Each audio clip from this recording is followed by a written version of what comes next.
Hello and welcome to Shattered Lives. My name is Paul Healy and I'm joined as always by Michael O'Toole. Hi Michael. Paul, hello, how's it going? It's been a bad week. I don't think anybody can get away from that.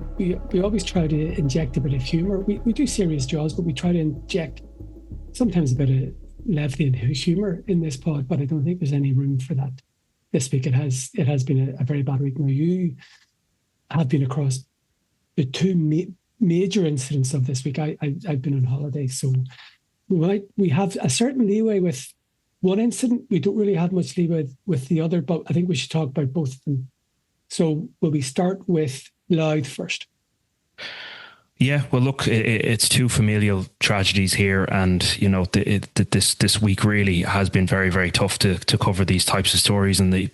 But look, they happen. Tragedy happens in this country, and sadly, on Monday, we learned of the deaths of Mark O'Connor, his wife Louise O'Connor, and their son Evan O'Connor. He was 27 and Mark was 54 and Louise was 56 years of age, and they were found deceased at their home in Drumgowna, which is just outside of Louth town in County Louth. It's near Talonstown. And their bodies were discovered, and a triple murder investigation commenced, and as a result of that, their son Robert O'Connor was arrested on suspicion of murder, and he was charged and appeared before a special sitting of Drogheda District Court earlier this week. And he was charged with, as I said, 3 counts of murder. And the court heard from a Garda, Shane O'Malley. He gave evidence of arresting the accused and told the court how the accused ultimately gave no response after caution in relation to all 3 murder charges. Now, I wasn't in court. Our colleague Nicola, who with you did really sterling work on this all week, Nicola Donnelly was there. But although I wasn't there, I do know that Mr. O'Connor was remanded in custody. Now, the reason I know that, without even reading the court report, is he appeared at district court level, and when it's a murder charge, the district court does not have any power in relation to bail. So if anybody's in any murder charge wants to try and get bail, you have to go to the High Court. So Mr. O'Connor was remanded in custody. He was, and the court also heard about the accused's visits to his GP and psychiatrist and about getting psychiatric help. And the court actually heard that he had been attending mental health services since he was 22 and applied for a psychiatric assessment. His solicitor applied for a psychiatric assessment while he is in custody during this period. So he'll next appear before, I presume, a sitting of Cloverhill District Court where things will go forward from that. But look, there's no getting away from it. And we are slightly hamstrung by the legal process. When someone is before the courts, we have to be quite reserved in what we can say about this. But there's no doubt that this is a terrible tragedy, and it affected the community of Talonstown and the wider the country, the entire country has been affected by this. And I want to read out a quote from Chris O'Connor, who is a brother of Mark O'Connor. He said, "It's with profound sadness that I share the news of my beautiful and brilliant brother Mark, my lovely sister-in-law Louise, and amazing nephew Evan. I'm absolutely heartbroken. I'm also grateful for all your lovely messages which give comfort to my soul." So that's a very poignant tribute, obviously, Mick, but I mean, you would have seen the coverage yourself as well, wouldn't you, that there was just an outpouring of grief in the community. Yes, and I think it is fair to say that the O'Connor family would have been very well known in the Louth and Monaghan area. I think Louth Village is really close to County Monaghan as well. So they were highly regarded, and we know that, for example, there was a vigil on Wednesday night. Hundreds of people attended that, but there have been a lot of outpourings of tribute for the entire O'Connor family online and in person as a result of this. So they were very well known and very well regarded in the area.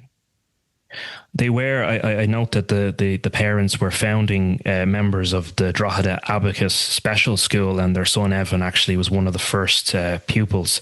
And the school also released a statement talking about how they were the founding members and that Evan was one of the first 2 children to attend on day one. they called them passionate advocates for their son and for autistic people. Mark was a board member of Autism Support Louth and Meath and a professional advocate for the rights of people with disabilities. He was also Mark, the father, was very well known in running circles, and there have been plenty of tributes to him in terms of the running community as well. So they were highly regarded within the community, and I think there were also stories of how the couple were married for 33 years, that they'd only just paid off their mortgage and they were looking forward, I suppose, to their retirement, to their future when this tragedy occurred.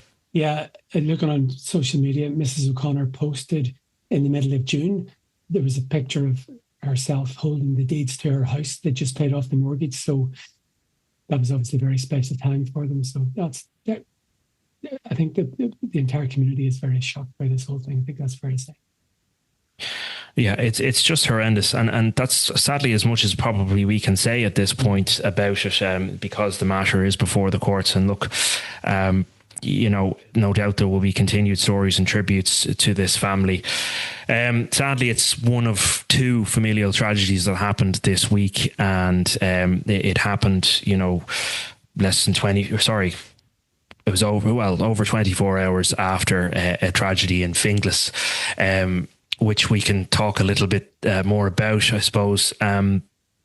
This incident occurred on Saturday night when the bodies of a young child and her father were discovered in a house in the Heathfield Terrace area, which I've been told is technically not Finglas, but it is close to the Finglas area in North Dublin there, where this incident occurred. And sadly, the mother in this case is the person who discovered the bodies of her husband and of her young daughter, her 5-year-old daughter, when she came home from work on Saturday night.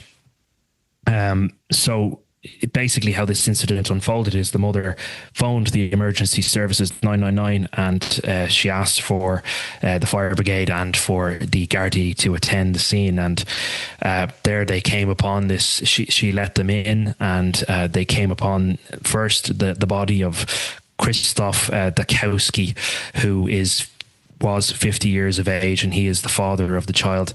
And the mother actually motioned up the stairs, pointed out the bedroom where young Julia, 5-year-old Julia Dachowska, was discovered dead in her bed.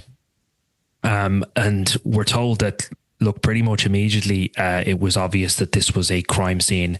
And so once it was established that nothing could be done for either of the people in the house that were deceased, the emergency services basically gave way for Gardaí to come in and declare it a crime scene. And obviously what transpired is that this is a suspected murder-suicide.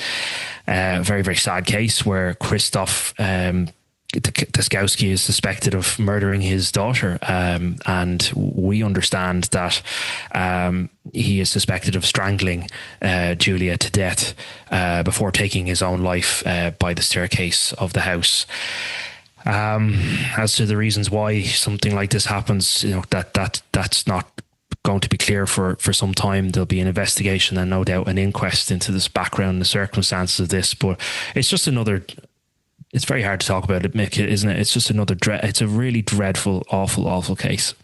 You and I were talking about it on Saturday night. It just strikes me sometimes like I don't mind saying this, I was coming home. I was at a game at Manchester that afternoon and was coming home with my young fella. And it's just, you hear about these things. You're having your normal life.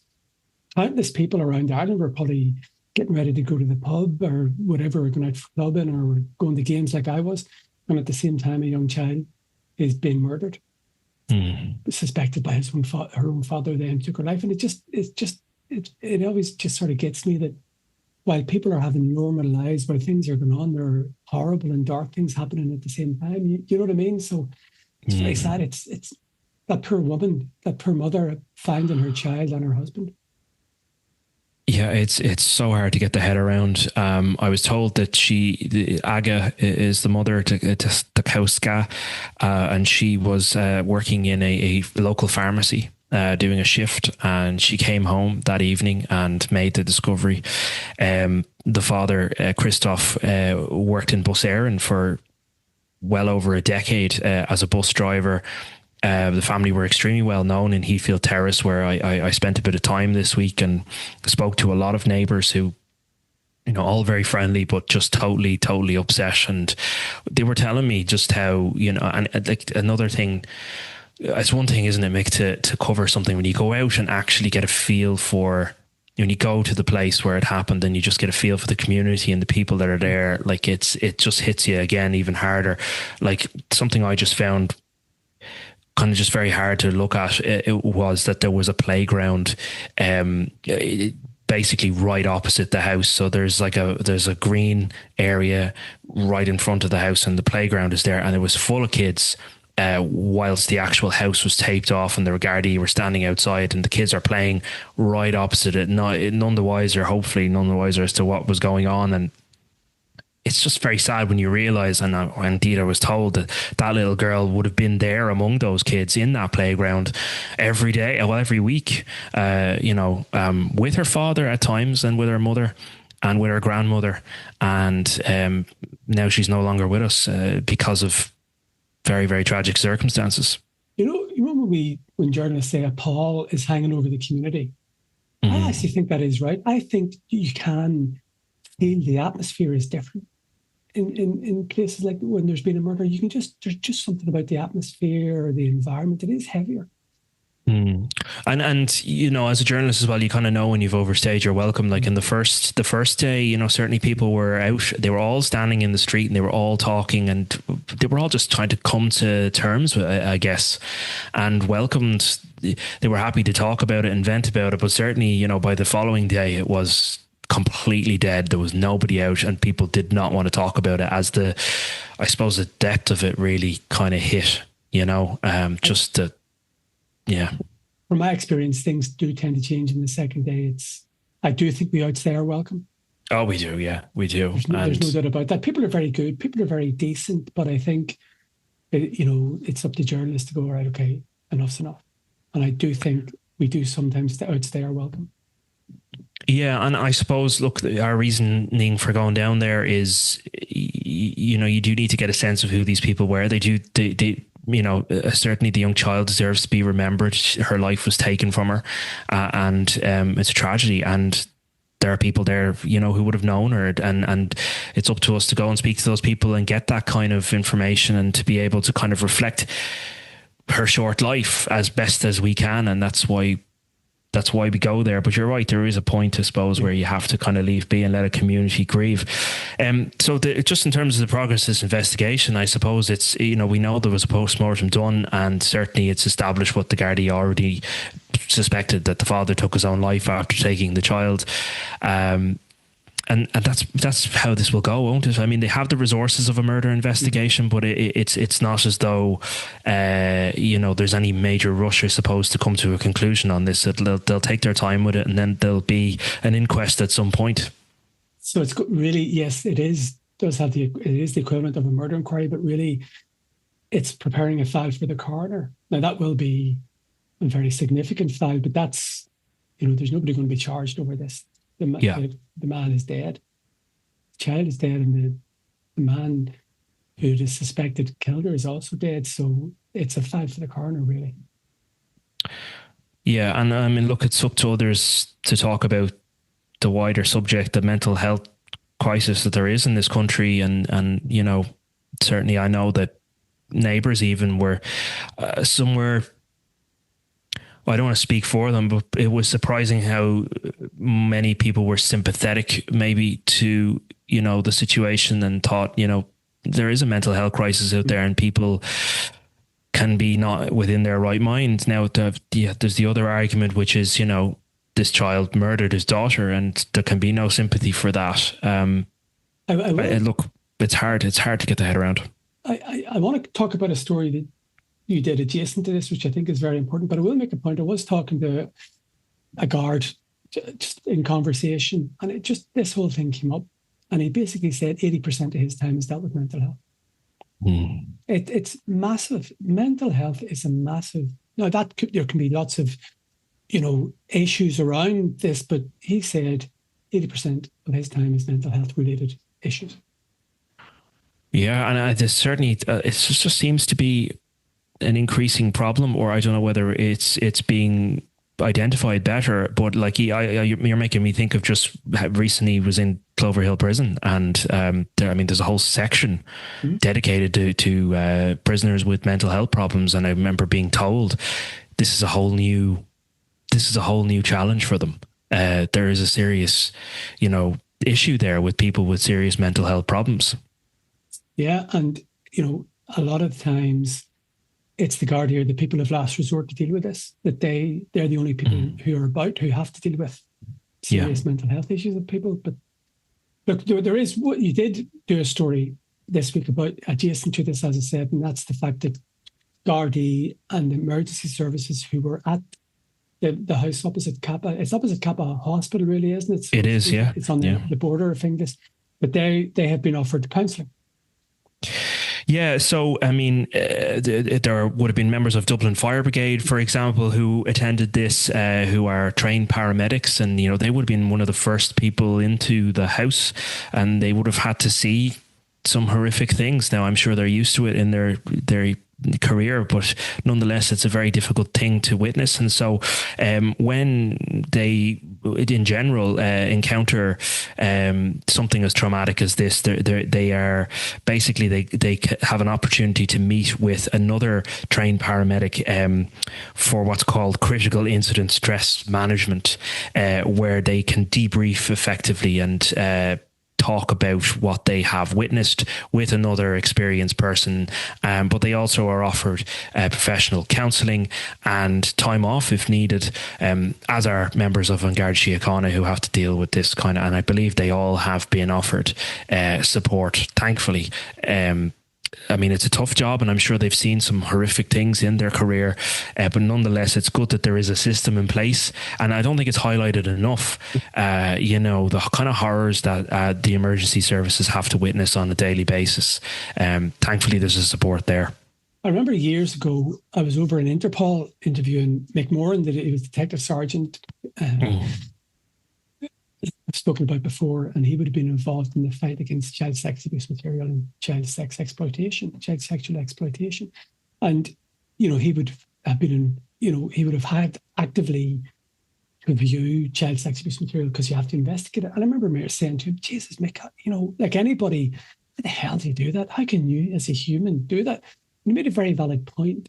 He said, you speak to any Garda and they have seen horrible things, but it's just not recognised by us. So anybody wearing the uniform will have seen suicides, will have seen suspicious deaths, will have seen accidental deaths, natural deaths, sudden deaths, domestic violence. They will have taken children out of homes because they were being abused. So I don't think it's recognised enough the toll that their job takes on Gardaí, DFB, HSE, prison officers. They all see really horrible things, and it's probably normalised, and I don't think enough recognition is given. Everybody thinks, special detectives see all the really bad stuff, but any Garda in the street in their career will see a lot of horrible things, and it's probably not talked about enough. No, and that's why I was happy to highlight it in that story, because you don't realise, I suppose, you just kind of think, that's. Well, you don't even think about it, but that's part of the job. It's the grim part of the job. And as much training as I'm sure that they do receive, it's still got to be very difficult, for the brain, to handle. Like even, we read it and we do stories where you see press releases about fatal road accidents, right? And okay, we do stories, but they're horrible. They can be absolutely traumatic for the fire brigade, for the paramedics and for the guards who are called to those. It might just be a 4-paragraph story or a 5-paragraph story, but their lives gone, and it's the Gardaí and the emergency services who have to be there and deal with it. So it must affect you. Well, it has to, and I can't imagine, going into that house on, Saturday night and discovering that there was nothing they could do for that poor child. I certainly have been certainly been told that every effort was made, obviously, but they would have rushed there. But then when once they realise, so I'm just trying to be respectful. Also, this is pretty harrowing, but the father and child were dead for several hours, so it was apparent that nothing could be done for them. That certainly whatever had occurred while the mother came home to it would have happened possibly as many as 8 to 10 hours beforehand. So, there was nothing that they could do, and that's got to be very, very hard for anybody to deal with. Thankfully, I think society has moved on, that there are things in place for emergency services. As you say, there is that critical incident review aspect, and there's the Garda Welfare Service. So thankfully, that has moved on. Mm-hmm. But it is, look, every Garda, every paramedic, every firefighter has a really tough job, and they see horrible things. No, and they're absolute heroes. They have to be commended, really. They are. I don't know how they do it. I really don't. And thank God we have people like them. Anyway. Shall we move on to... I was going to say lighter subjects, but they're still difficult subjects to cover. But we don't do Happy Healy, really, do we? We try to. I think we have to have a bit of gallows humor every now and then to be able to get through some of this stuff, cover some of this stuff, don't we? But anyway, that's a very valid point. Gardaí have gallows humor. They do, yeah. Journalists have gallows humor as well, and I'm sure paramedics. We have to. Oh, absolutely, yeah. No, that's the only way. You have to compartmentalize until you deal with it later. Listen, this video, I want to talk about Leo Varadkar, and we don't normally talk politics, but this is why we will explain. I saw this video, probably same as a lot of people, came up on TikTok first and foremost, and I've probably said this before, but I'm usually quite dismissive of when I see something on TikTok. I go, oh, here we go. But this was very serious. This was really quite chilling. Whatever side of the political spectrum that you fall down upon, this was just horrible to watch. So it was a video of Leo Varadkar, and you can see him walking up Parnell Street when he is suddenly being quite badly verbally abused and harassed. But you had this story, Mick, so tell us a bit about it and the surprising development about it. So he's the ex-Taoiseach, and we reported, obviously, Taoiseach have security, very significant security. Security was kept on Leo Varadkar when he stepped down as Fine Gael leader and Taoiseach, whatever, a couple of years ago. They were worried about his security, so there was an armed Special Detective Unit, SDU, or Basin Protection perhaps, unit looking after him. He had a driver, armed driver. Now, after a while, especially when he stood down as a TD, that went. So he's an ordinary civilian, an ordinary citizen. So on Monday afternoon, he was walking along Parnell Street in the city centre when, I think it's fair to call them far-right activists, Paul Nolan and another man, confronted him, shall we say. They were on bikes. He was walking down the street. He had his AirPods in. He's walking along. And they really did abuse him. They this whole thing about being a traitor, they kept screaming that at him. Now, somebody pulled me up on something.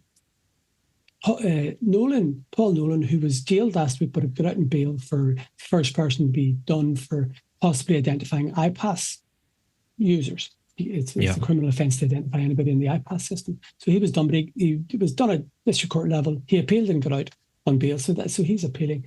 He was one of the two men who poured this abuse on him. There was another man there. Now, somebody said, why did you not say what the other man said? Firstly, I'm not going to repeat a defamation.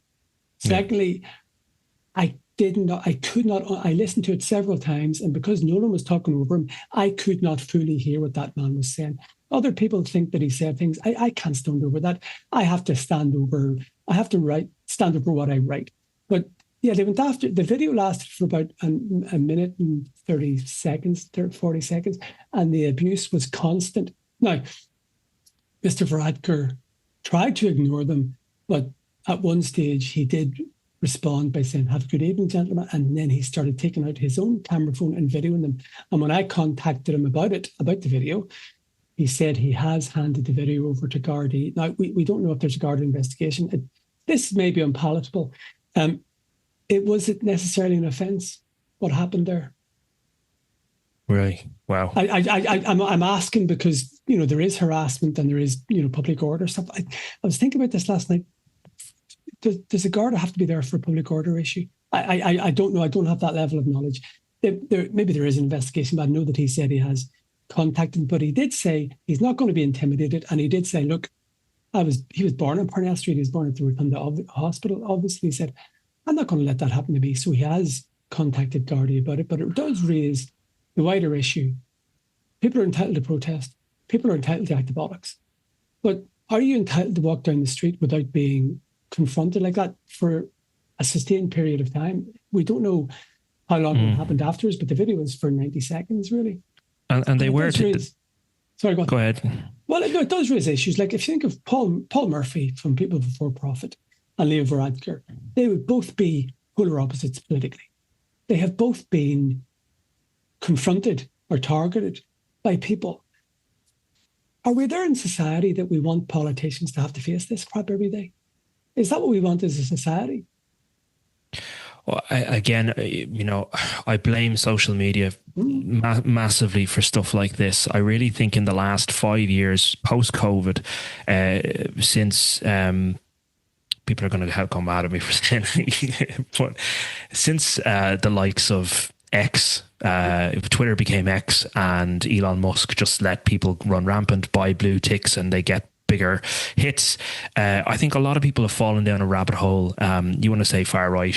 I don't even give them that kind of level of legitimacy myself. I don't know what you'd call them, but people who very sadly have gone down a conspiracy theory rabbit hole. I'm all for people having, whatever beliefs you want, and if you have anti-immigration beliefs, so be it. But it doesn't give you the right to go and abuse and heckle and harass people. But there's just that toxic culture has really developed online, and it has radicalized people.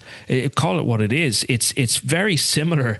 It's funny because they would be very much against radical Islam, but it's not too dissimilar, I think, in the same way that they have been literally radicalized into going out on the street and carrying out actions like this, which, look, thankfully this wasn't a violent incident, but I do worry, we talked about this in the podcast before, that there will come a day where a politician may face violence at the hands of somebody who has been radicalized online. It's really quite scary. Well, sure, look, the story you did earlier this year about the threats online to Mary Lou McDonald. So I'm trying to mention, Leo Varadkar, Mary Lou McDonald, Paul Murphy. I'm not coming at it from any political perspective. They're all differing attitudes in politics. It's about politicians. And here's my question.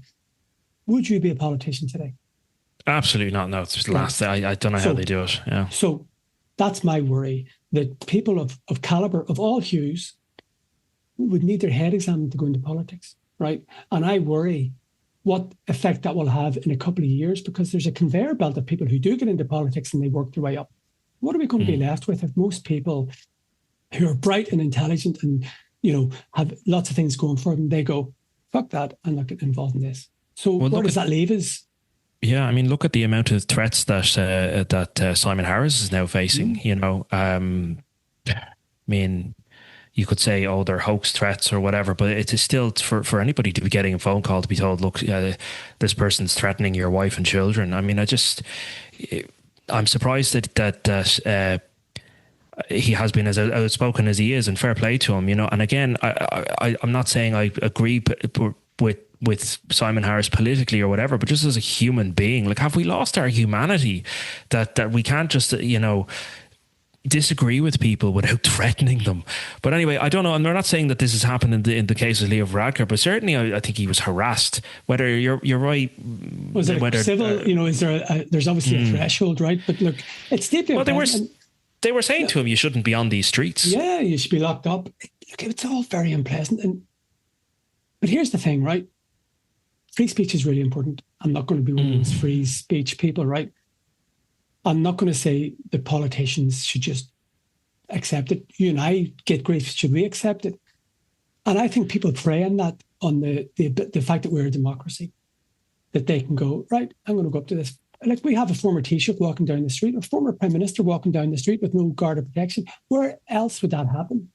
Yeah. And that's testament to Irish society. But it's very troubling that, people can't abuse free speech like this.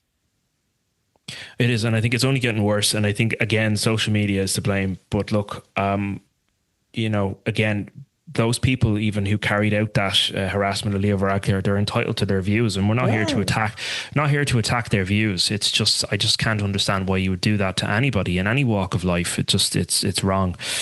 But anyway, Leo, did you speak to him on the phone or did you text him, or what was? I texted him. Okay, so that's what you got to do. We were always taught, you're writing a story about somebody, go to them. So I thought he would give me no comment, and he came back very quickly with a comment. It was a very strong comment. Surprising.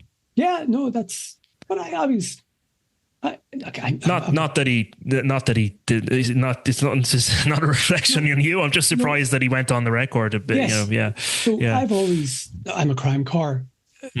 We don't deal with politicians really, but in the interactions I've had with them, I've always thought he's been very straight up. Look, we're very lucky. Most of the politicians that I contact, I admire them for. Even councillors, I really think we're lucky to have county councillors, the system in Ireland, because they're fantastic, very democratic people. Anybody, and I mean, even Gavin Pepper, I've had interactions with him. He's been fine with me, right? He's elected by the people, no problem, right? So I'm not talking about him. He's a politician. No, people won't like me saying that. He is. He's been elected, right? But I do find we're very lucky to have the politicians that we have. And every time that I interacted with Leo Varadkar, he's always been very straight, very grand. And I think he realizes journalism is important, and I think they all do.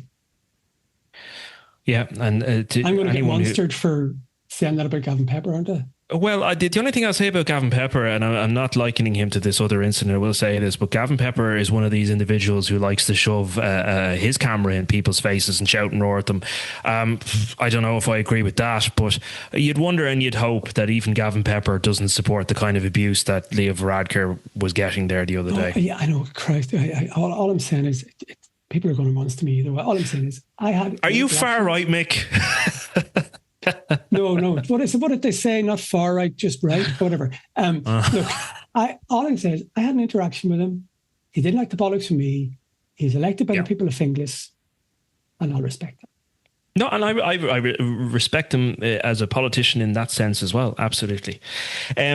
Shall we talk about... Oh my God, I'm going to get cancelled now. Yeah, be fine. Don't worry about it.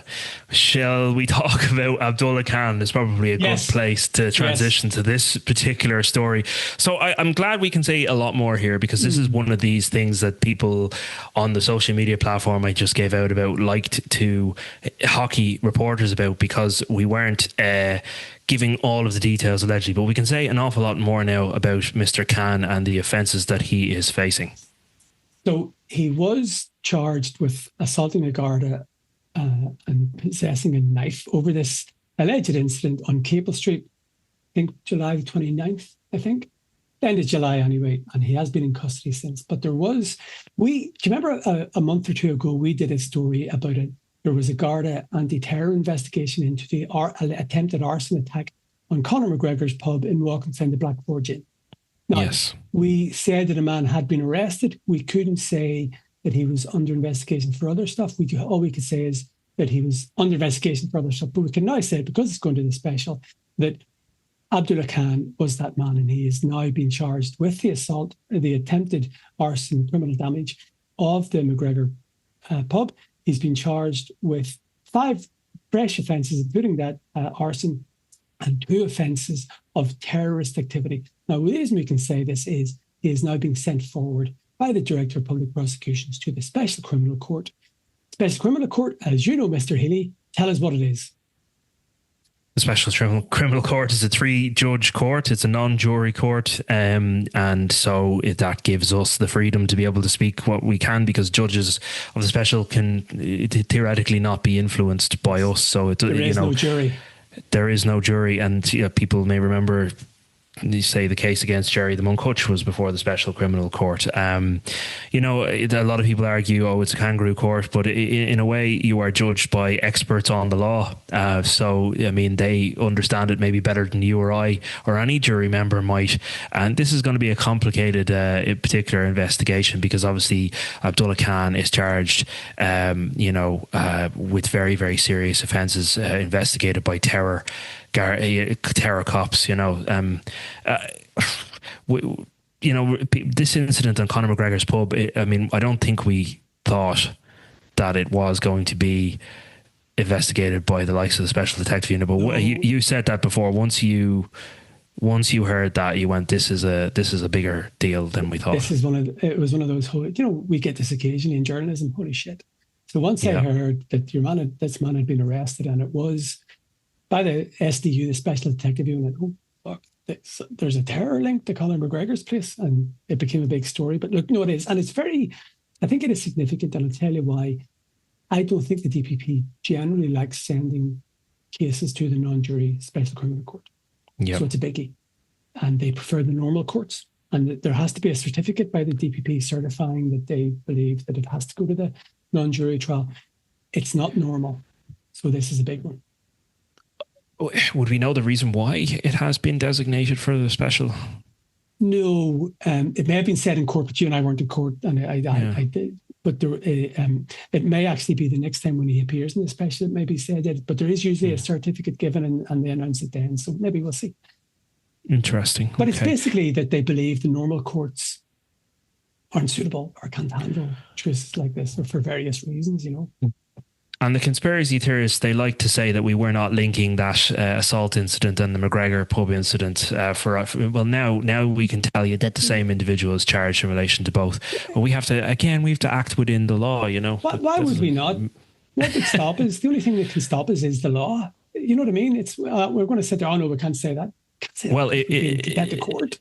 If we weren't journalists and we were just some randomer on Twitter X, we can actually say whatever we want. So citizen journalist. Make it make sense. Very good segue now to talk about the next story on our list of bizarre and strange developments this week. Barbie Kardashian was released from Limerick prison yesterday, and of course anyone that has been following the Barbie Kardashian story knows that she was jailed in March of 2023, 5.5 years, with the final 12 months suspended, for horrible threats to rape and kill her own mother. So a particularly horrible individual and vile criminal, and no matter what we say next, there are legitimate reasons to cover this case because, this person is a very dangerous criminal. But they've served their time and they walked free, and some really rather extraordinary, I don't know how you want to describe them, photographs were taken of Kardashian as they walked free from Limerick prison yesterday, and they were interviewed by the great freelance local journalist Dave Raleigh.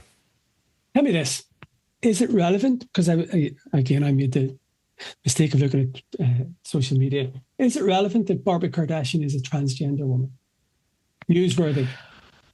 I think it became newsworthy in the sense that there were a lot of genuine issues within the prison system about how.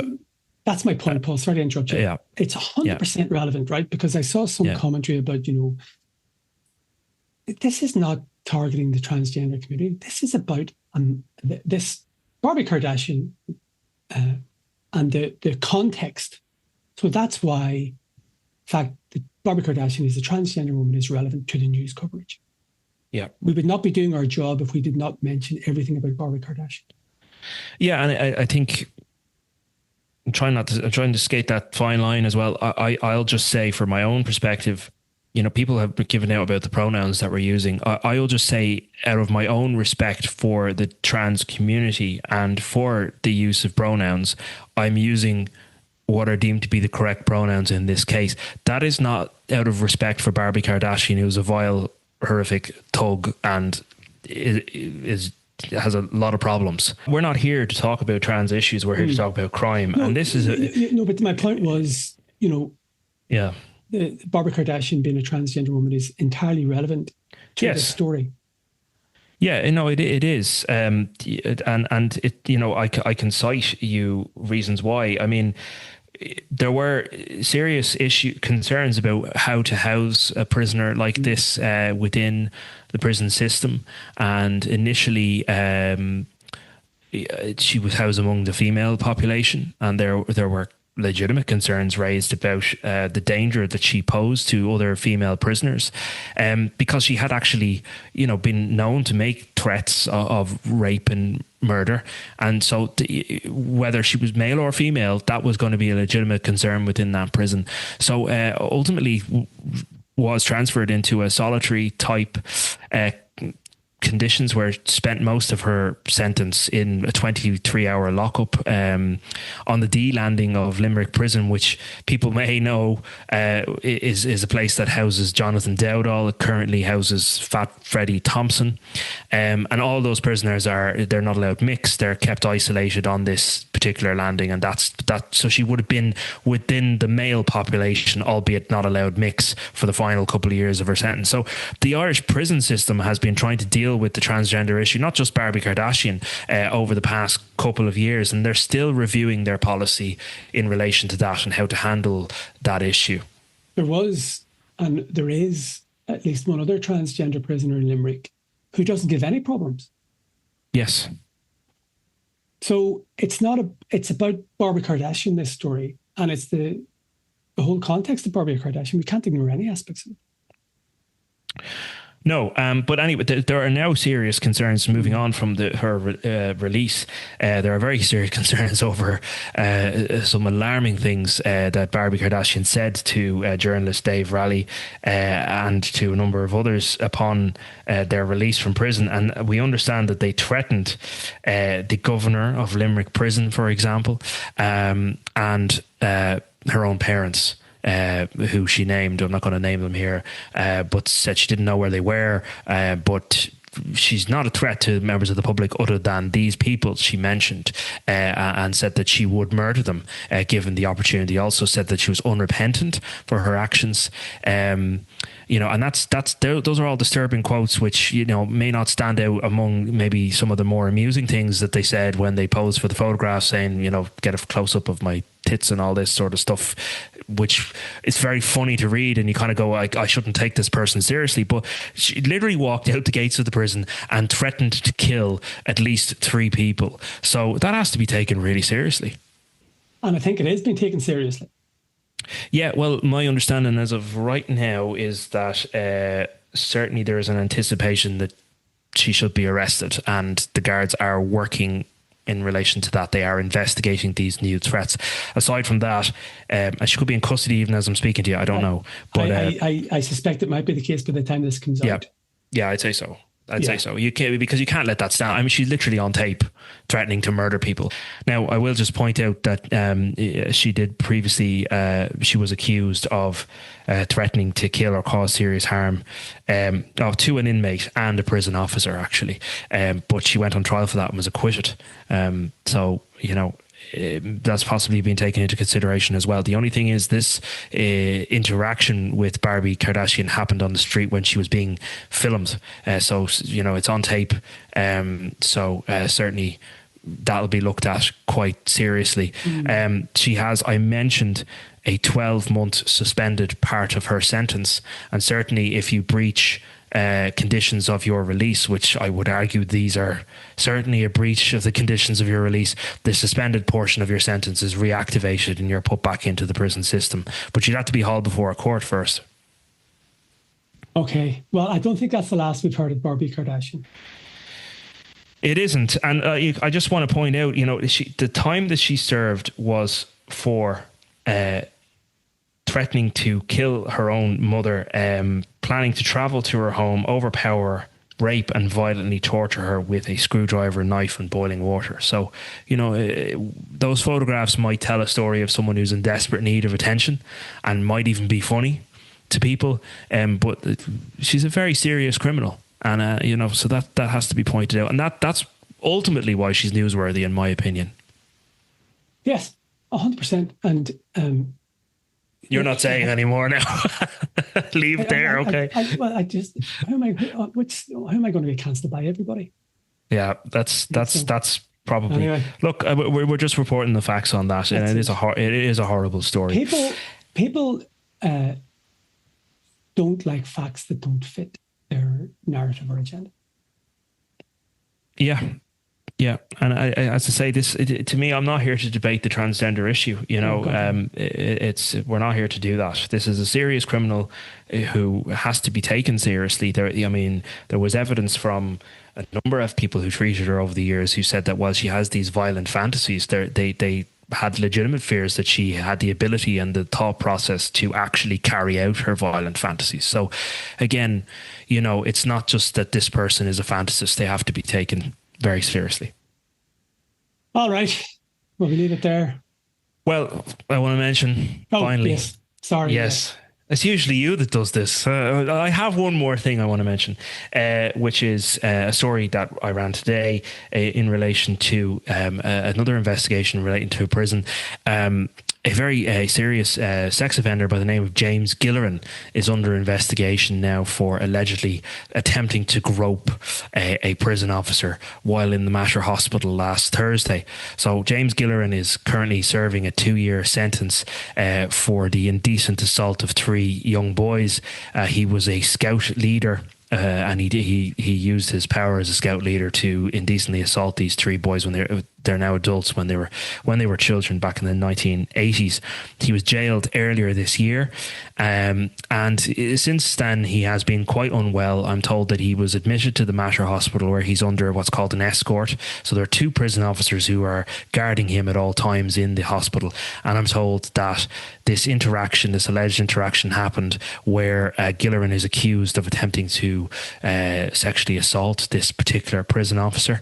The prison officer has made a complaint to the Irish Prison Service, and the Irish Prison Service made a complaint to Mountjoy Garda Station, who I understand are investigating this incident. But he's a serious sex offender. He has formed for this, and now he's being accused of assaulting a prison officer. He was just doing his work. Just doing his job. And look, there is a fallout from this. I mean, I'm told that, the prison service are now looking at how they handle the escort situation, and I think that they have increased their resources around Gilleran in particular. Now there would be more than 2 officers on him at one time, so, and that's at you and I's expense, by the way. They have to send these prison officers to the hospital, and they have to sit there for 24 hours a day while this person is in hospital. Yeah, tough job. It is a tough job for prison officers. So look, we'll keep an eye on that. We'll see the course of the Garda investigation, and we'll update you hopefully next week on that one, as whatever other stories happen in the meantime.